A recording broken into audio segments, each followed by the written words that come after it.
ça assure. Ce troisième épisode nous plonge dans l'histoire, le présent et le futur de l'assurance liée au vol. Garance, documentariste déterminé, enquête et découvre à partir de faits historiques les fondamentaux de l'assurance. 25 avril 2022, en Italie.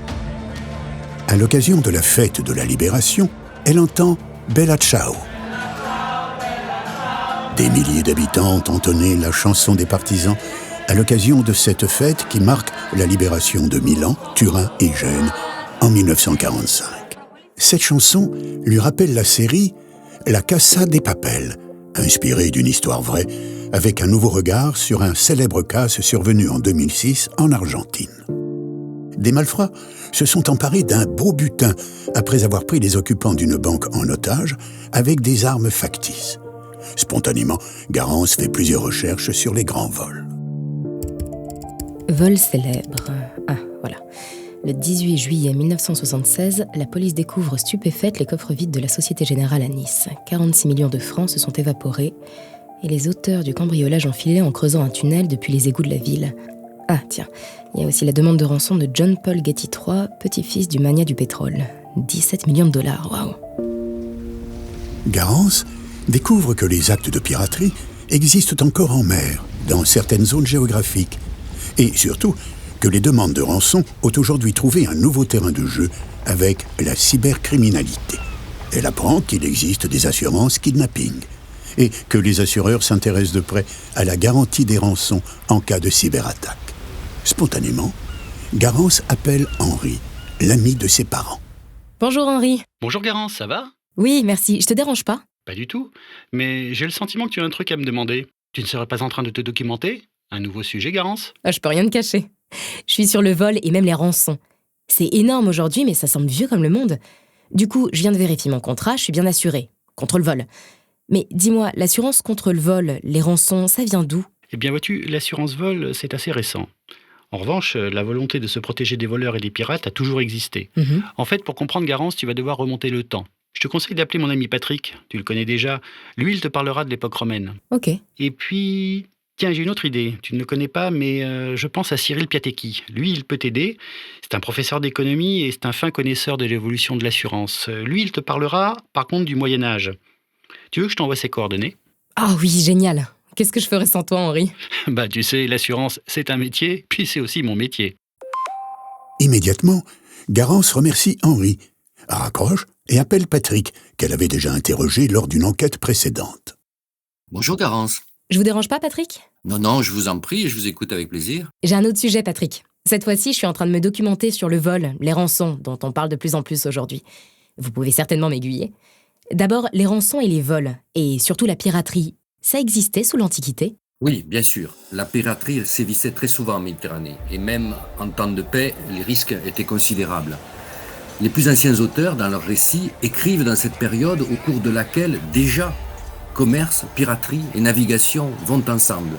D'ailleurs, le mot pirate vient du latin pirata, emprunté au grec, celui qui tente sa fortune, qui est entreprenant. Mais Rome était victime des pirates ? Oui, comme toute la Méditerranée.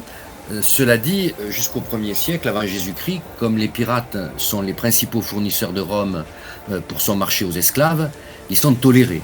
Mais avec le développement d'une piraterie à grande échelle qui n'hésite pas à piller des villes, Rome se met à les redouter. On les appelle ennemis communs de tous. En outre, ils n'hésitent pas à utiliser leurs captifs comme rançon. César lui-même a été attaqué dans sa galère romaine à destination de l'île de Rhodes. Ah bon ? Il tombe entre les mains de pirates qui lui demandent 20 talents pour rançon. Il leur en promet 50. Mais quand la rançon est payée, César reprend la mer pour combattre les brigands et finit par les faire crucifier, comme l'a raconté l'historien Plutarque. César rançonné par des pirates ? C'est dingue ! Mais les Romains avaient des assurances à cette époque ? Il n'existait pas véritablement d'assurance contre le vol à Rome, où pourtant l'insécurité était grande. On connaît bien en particulier la criminalité plus ou moins organisée des effractores, cambrioleurs, littéralement ceux qui volent avec effraction, figure bien attestée de la littérature romaine qui s'attaque aux riches maisons de particuliers et aussi aux entrepôts.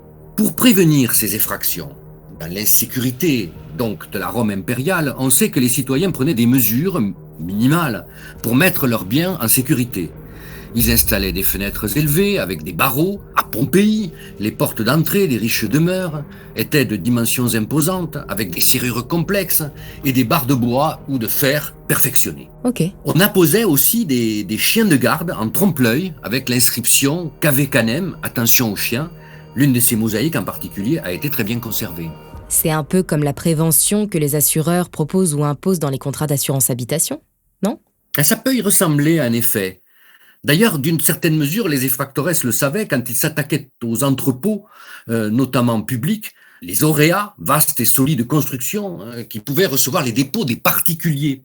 On y entreposait ainsi des céréales, mais aussi des armoires et des coffres destinés à conserver de l'argenterie, des bijoux, des statues. C'était des sortes donc de coffres de banque ou de garde-meubles. Pour des biens que l'on précisément ne pouvait garder chez soi en sécurité. Des coffres, des garde-meubles, c'est moderne tout ça. En tout cas, c'est top, Patrick, merci. J'avais l'impression d'y être. Au revoir, à bientôt, j'espère. Au revoir, Garance. À bientôt. Garance avait téléchargé les nombreuses thèses écrites par Cyril Piattecchi, l'ami d'Henri. Avant de l'avoir au téléphone, elle lui avait d'abord envoyé un message. « Cher monsieur, Henri, agent général d'assurance et ami de mes parents, m'a communiqué vos coordonnées. Je fais un documentaire sur le vol, les rançons. J'aimerais vous avoir quelques minutes au téléphone. Est-ce possible? Merci d'avance. Cyril Piattecchi, appelle Garance. » Oui, allô? Bonjour Garance. Bonjour, merci de m'appeler, c'est sympa. J'enquête sur l'assurance vol et rançon. J'ai eu Patrick Arabert qui m'a parlé de l'Antiquité et je voulais compléter mes recherches sur le Moyen-Âge. Par exemple, quels étaient les risques de vol à l'époque? Comment était-il vécu? Voyez-vous Garance, après la chute de l'Empire romain, les routes ont été effacées. Les risques qui se développent dans la société sont d'abord statiques, comme le vol ordinaire, ou dynamiques, selon le mode de transport, naval ou terrestre. Pour ne prendre que le problème de la piraterie qui s'est développé dès les premiers transports maritimes. En Europe, elle est, principalement en Méditerranée, d'abord le fait des peuples qui ont déstabilisé Rome, comme les Vandales, mais qui à leur tour ont été rejetés à la mer. Au XIIe siècle, elle s'installe dans les mers du nord de l'Europe. De ce fait, la navigation devient encore plus risquée qu'elle ne l'est de manière naturelle. C'est certainement l'une des raisons les plus probantes qui vont expliquer pourquoi, par tâtonnements successifs, les industries de la protection, physique et financière, dont l'assurance, ont connu une croissance phénoménale au cours des XIVe et XVe siècles. Sur Terre, comme les routes romaines ont été détruites, il faut se frayer un chemin sur des sentiers incertains. Mais alors, comment se protégeait-on? Eh bien, pendant le Haut Moyen-Âge, la solution va être de ne pas se déplacer. Mais il existe un cas de déplacement qui semble impératif aux âmes du Moyen-Âge, le pèlerinage à Jérusalem. Avec les croisades, les chrétiens ont conquis puis ont été chassés de la ville, mais cela a permis aux Européens de découvrir que l'Orient regorge de richesses. Au flux des pèlerins va s'agréger un flux de marchands qui vont aiguiser les convoitises de toutes formes. Il faut alors protéger pèlerins et commerçants. Hommes et biens sont des proies aussi bien dans la loi que hors la loi. Je comprends. La protection des routes terrestres et maritimes, hommes et biens, va alors être prise en charge par les ordres chevaleresques, essentiellement les Templiers, formés pour conquérir Jérusalem. Mais en demandant une rémunération pour services rendus, ils vont aussi en profiter pour s'enrichir de manière qui sera vite jugée indécente par les pouvoirs en place. Oui, ils ont été condamnés en effet et exécutés. Donc on s'achetait une protection, mais c'était pas de l'assurance, c'est ça? C'est vrai, Garance. Le Moyen-Âge apporte une solution qui est essentiellement pénale aux délits qui se situent sur la terre ferme. Il ne faut pas oublier que le Haut Moyen-Âge est une période qui a oublié la mondialisation, le commerce et l'utilisation de la monnaie.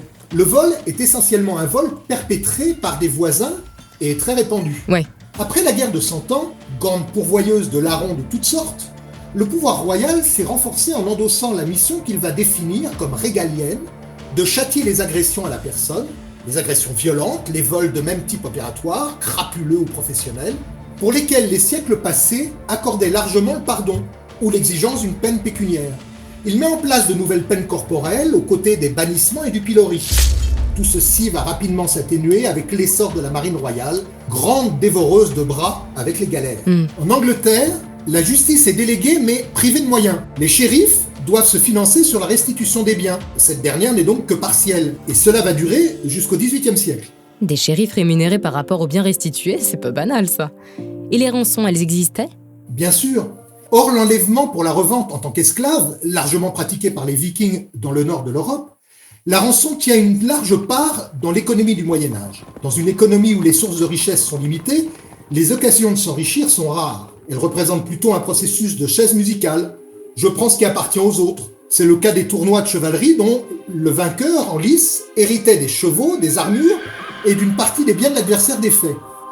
Pour son peuple, il est préférable qu'un chef de guerre meure au combat, car les guerres coûtent cher et qu'il faut les financer soit par conquête territoriale, soit par des rançons importantes. Capturé à la bataille de Poitiers en 1360, pendant la guerre de Cent Ans, le roi de France est obligé de rembourser près de 741 millions d'équivalents euros au roi d'Angleterre. Cette rançon est quasi irremboursable. Oui, je comprends. En 1524, François Ier, battu à Pavie par l'empereur Charles Quint, devra rembourser une somme équivalente à 488 millions d'euros, qui conduira la place financière de Lyon, alors en plein essor, à sa ruine. Dans tous ces drames financiers, ce sont bien évidemment les populations qui vont être maltraitées. Oui, comme souvent, hélas. Au revoir, monsieur. Je vous remercie vraiment, vous m'avez bien aidé. Si besoin, je pourrais vous rappeler ? Au revoir Garance, vous êtes la bienvenue. Comme toujours, Garance remonte le temps. Elle est sur Internet et plongée dans une revue spécialisée. Dès le XIVe siècle à Londres, une assurance nommée Casualty Insurance avait déjà pour but de garantir aux navigateurs leur risque de captivité. Cette assurance procurait la rançon nécessaire au rachat des chrétiens qui tombaient captifs des Turcs ou des Maures en Méditerranée. Garance veut en savoir plus sur les évolutions de la protection à partir de la Renaissance, à l'heure des grandes découvertes du Nouveau Monde, puis du XIXe siècle avec la Révolution industrielle. Elle appelle un de ses contacts privilégiés, maître de conférences à l'université, Charlotte Broussy. Bonjour Charlotte, c'est Garance. Bonjour Garance. Est-ce que je peux vous déranger 2 minutes ? Oui, bien sûr. Merci de m'accorder un peu de votre temps. Cette fois-ci, je m'intéresse à la protection contre le vol et à l'indemnisation des rançons.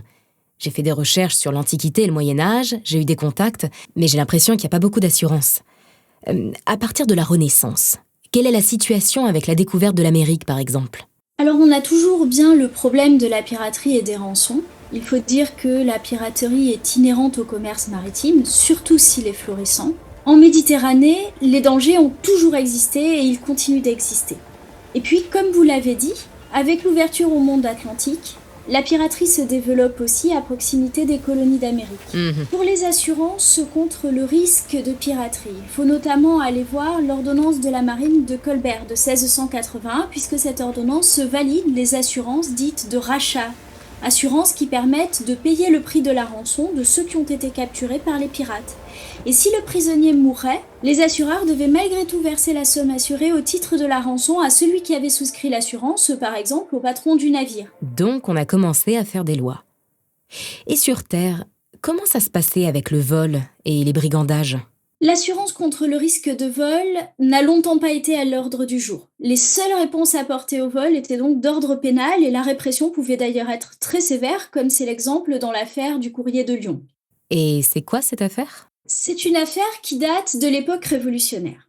Que s'est-il passé ? On a une malle-poste qui est chargée de transporter le courrier entre Paris et Lyon et qui est attaquée par des brigands. Ce que les brigands cherchaient à récupérer, c'était l'argent transporté dans les courriers. La réponse, en l'occurrence, a été exclusivement pénale et pour le coup, elle a été exemplaire puisque les suspects ont tous été condamnés à mort. Ah, ok. Il s'agissait de faire de la prévention par la peur, par l'exemple, si bien qu'on a même exécuté des innocents à cette occasion.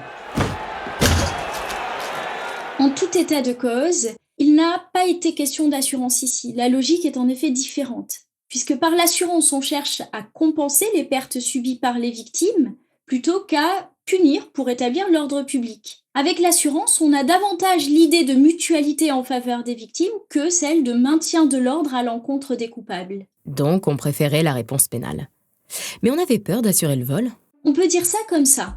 Les premières assurances terrestres ne garantissaient que les biens immobiliers. Et puis quand les biens mobiliers, les meubles, les bijoux ont commencé à être garantis, les assureurs craignaient la fraude des assurés pour le cas où ils les garantiraient contre le vol. L'accent était alors mis sur la prévention. Par exemple, au XVIIIe siècle, on a retrouvé la trace d'une compagnie d'assurance qui se préoccupait des objets mobiliers précieux, qui proposait de les déposer dans des caisses spécifiques construites dans ces locaux pour les mettre à l'abri du feu, pour les mettre à l'abri du vol notamment. Mais voilà, c'est une préoccupation qui est longtemps restée isolée en France. Mais alors Charlotte, quand apparaît l'assurance contre le vol? C'est en Angleterre plus libérale que ces formes d'assurance apparaissent en premier. Notamment, on trouve la Fine Art and General Insurance Company, une compagnie spécialisée dans la couverture des risques qui atteignent les objets précieux, l'argenterie, les perles, les bijoux en général, les objets d'art aussi. Et cette compagnie couvre tout particulièrement le risque de vol. Cette compagnie ouvre ensuite des filiales en Belgique, et puis l'assurance contre le vol se développe aux Pays-Bas, en Allemagne, etc. Ok. En France, on a aussi eu des tentatives, mais assez peu fructueuses. On peut quand même citer une compagnie française, non pas une filiale de compagnie anglaise cette fois. Cette compagnie, c'est La Paroisse, qui a été créée en 1851 et dont l'objet était d'assurer les cloches des églises et autres même contre le bris et les fêlures. Il s'agissait aussi d'assurer contre le vol les vases sacrés et les ornements des églises. Merci Charlotte, c'est passionnant, comme toujours. À bientôt. À bientôt, Garance. Garance est dans un bar. Elle vient de finir la retranscription de toutes les informations accumulées de l'Antiquité à aujourd'hui. Elle commence à avoir la trame de son documentaire, mais il lui manque une partie. Aujourd'hui, elle décide de rappeler Henri pour lui donner les résultats de ses recherches et, surtout, avoir des informations sur l'assurance aujourd'hui. Allô? Bonjour Henri, c'est Garance. Oh Garance, ça va?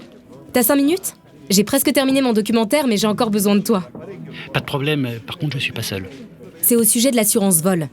Pour les particuliers, aujourd'hui, comment ça se passe? Ok, c'est simple. L'assurance vol, c'est souvent intégré dans l'assurance de ton habitation. C'est ce qu'on appelle la multirisque habitation. Nous, notre métier, c'est de bien conseiller nos clients pour qu'ils assurent leurs biens et surtout à leur juste valeur. Ok, mais j'ai vu aussi sur Internet qu'il y a un paquet de fraudes, non? Alors là, Garance, tu as de la chance. Là, je suis en rendez-vous avec un professionnel de l'expertise en assurance. Il va t'expliquer tout cela, comment assurer, quels sont les systèmes de protection, mais aussi, ce qui est un vrai sujet, la lutte contre la fraude. Je vois si je peux te le passer. Quitte pas. Henri se tourne vers Yann, ce professionnel de l'expertise. Il lui fait rapidement la synthèse de l'objet de l'appel de Garance et lui passe le téléphone. Bonjour, désolée de vous embêter, je sais que vous êtes en pleine réunion. Pas du tout, bonjour. Bon, super. Je suis documentariste, je me passionne sur l'histoire et j'ai découvert un peu par hasard l'assurance. Et je travaille actuellement sur les vols et les rançons. J'aimerais avoir plus d'informations sur la façon dont les vols et les rançons sont assurés aujourd'hui. Alors, le vol est assuré essentiellement dans les grandes garanties dommages aux biens, que ce soit pour l'auto, pour l'habitation, et puis les multirisques pour les professionnels. Et ensuite, nous retrouverons soit des niveaux de garantie, des plafonds, on retrouvera des franchises, et puis éventuellement des exclusions, et ça doit faire l'objet d'une vérification systématique dès la souscription pour l'assurer. Ensuite, vont être assurés différents types de circonstances. Alors, le vol par effraction, le vol par escalade, l'usage de fausses clés, l'introduction clandestine, par meurtre aussi, ou tentative de meurtre, ou vol avec violence, ou vol par préposé, donc quelqu'un qui vient à domicile. Et puis après, il y a des exclusions usuelles qui peuvent varier selon le contrat. Et là aussi, Garance, elles sont à vérifier systématiquement. Vous avez parlé d'exclusion, ce qui n'est pas garanti par un contrat d'assurance, quel qu'il soit d'ailleurs. Pour le vol, quelles sont les plus importantes, s'il fallait en retenir une? Garance, il faut avoir à l'esprit que les fonds, donc tout ce qui est espèces, chèques, carte de crédit, carte bancaire, globalement les valeurs monétaires ou les modes de paiement, lingots, pièces de monnaie, collections numismatiques ou même timbres-poste, ne sont normalement jamais garantis par un contrat d'assurance habitation. Pour ces fameux risques cyber, de piratage informatique, c'est pris en charge par les assurances habitation? Nous entrons dans la modernité, Garance. Non, pour les contrats de particuliers, ils ne sont jamais pris en compte. Et pour les entreprises, elles doivent faire l'objet de garanties annexes avec à la fois le vol des supports physiques que l'on peut assurer, et puis bien sûr la perte de données, la compromission de données. Donc c'est une garantie immatérielle qui fait l'objet et qui relève des polices d'assurance dites cybersécurité ou cyber-risque. Ça me fait penser à une amie. Elle a des bijoux et 2-3 œuvres d'art. Comment ça se passerait pour elle? Alors, il y a une garantie incluse dans les multirisques habitation, par exemple, mais je recommande, selon la valeur du bien, sa composition ou même sa nature, et surtout pour de toute façon les objets de grande valeur, de souscrire un contrat spécifique et distinct de l'assurance principale. Et pour vous, Tout à l'heure, Henri m'a dit que votre entreprise était spécialisée en expertise. Comment ça se passe, les expertises en cas de vol ? Alors, elles sont souvent à haute sensibilité, Garance. Pourquoi ? Parce que d'abord, il y a un contexte psychologique qui est particulier. Le vol est souvent associé à un sentiment de viol, avec des pertes qui peuvent être sentimentales, des pertes d'objets familiaux aimés. Et donc, c'est le premier obstacle à l'expertise. Le deuxième obstacle, c'est le contexte assurantiel. L'expert est là pour s'assurer que la garantie est mobilisable et surtout d'estimer l'indemnité que l'assurance va régler à l'assuré. Et c'est souvent là une grande source d'insatisfaction. Il doit y avoir des tentatives de fraude alors. Oui, Garance, elles existent. Et surtout qu'en vol, c'est à l'assuré de prouver l'existence du vol, de prouver les causes et circonstances, de prouver les justificatifs de la perte. Le bien existe, quelle est sa valeur, et quel est le lien de propriété avec l'assuré, et donc de fournir les preuves parfaites, les justificatifs parfaits. Et donc la tentation de l'aléa moral existe. C'est d'ailleurs aujourd'hui courant qu'une compagnie mandate un détective privé ou un enquêteur, et l'on voit même dans certains pays la mise en œuvre de l'intelligence artificielle, par exemple, mais l'enquête aussi peut se poursuivre par la surveillance de l'activité de l'assuré sur les réseaux sociaux. La prévention.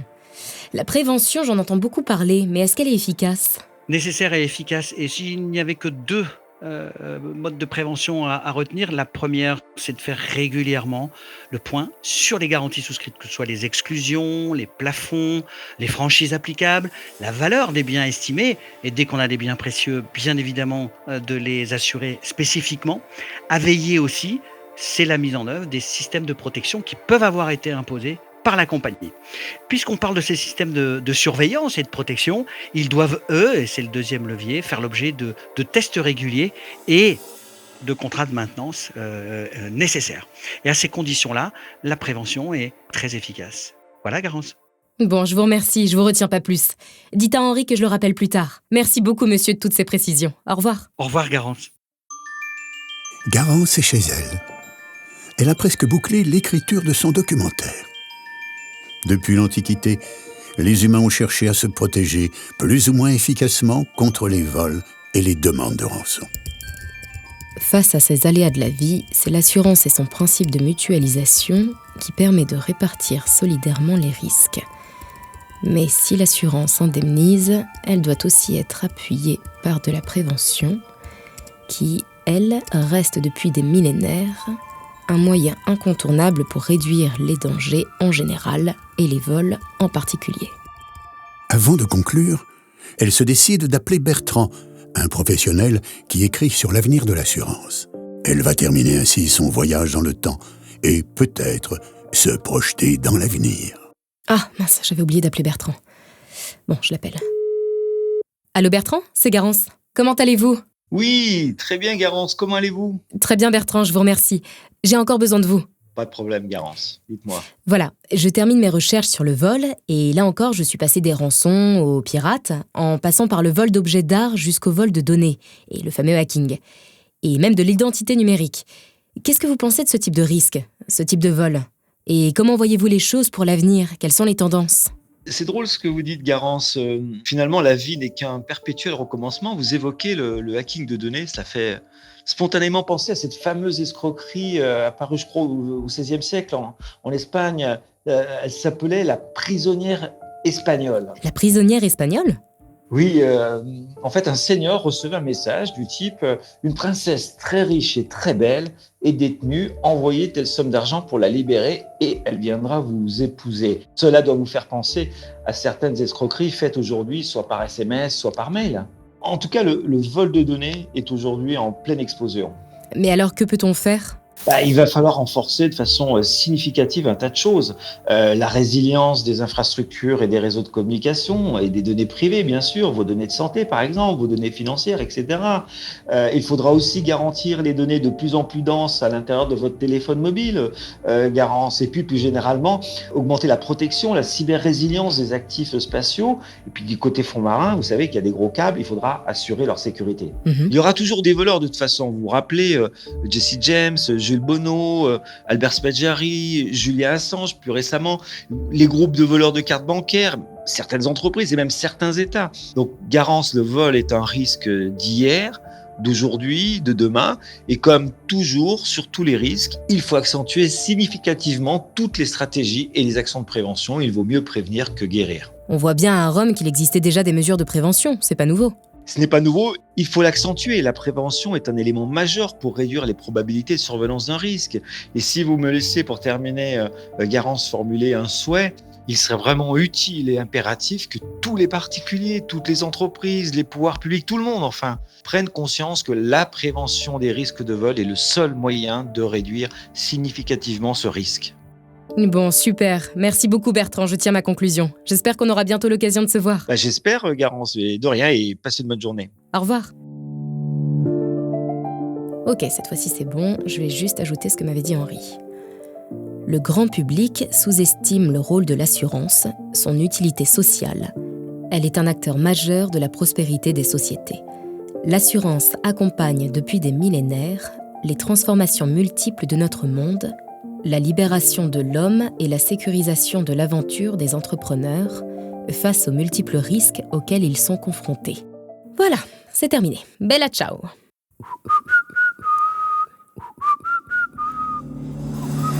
Ça assure, un podcast proposé par l'Assurance en Mouvement et AGA. Dans notre prochain épisode, découvrez l'assurance transport et mobilité.